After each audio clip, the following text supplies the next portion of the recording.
what would I do if I were the University of Tennessee coach right now? You heard Chad Withrow talking about all the drama out there and everything that could be associated with it.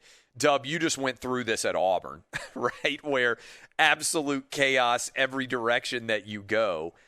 Tennessee's not only got to hire a new coach, they also have to hire a new athletic director. And to me, there are a lot of different coaches that want this Tennessee job. I know.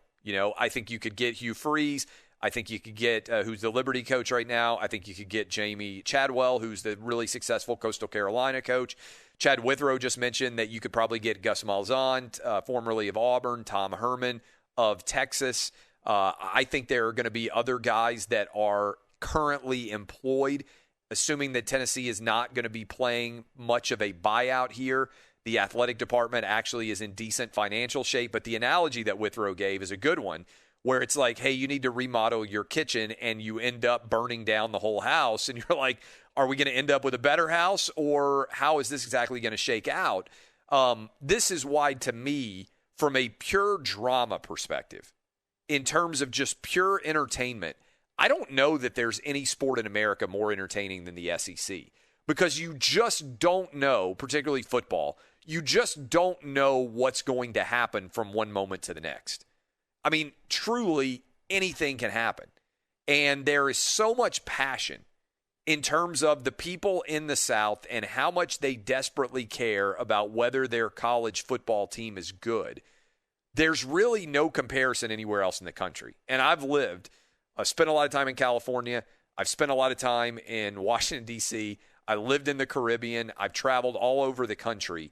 There is nothing that compares to an SEC football Saturday.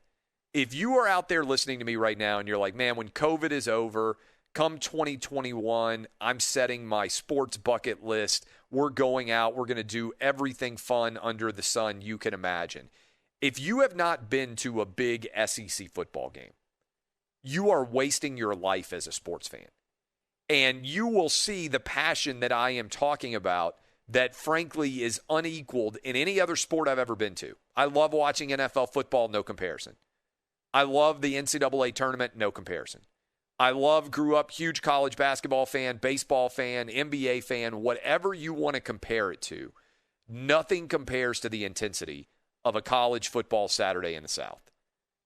The analogy that I like the best is, and I wrote this in my first book, Dixieland Delight, when Bill Curry came down to take over at Alabama, his wife was on the phone with their minister, and he was like, so I understand they treat football like a religion down there.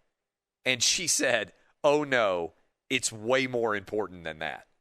And if you haven't spent any time in Birmingham, if you haven't been to Knoxville, if you haven't been to some of these SEC towns and really gotten to see what it's like to be surrounded by that insanity on a day-to-day basis, let me tell you, it is off the charts fun, but it's also off the charts wild.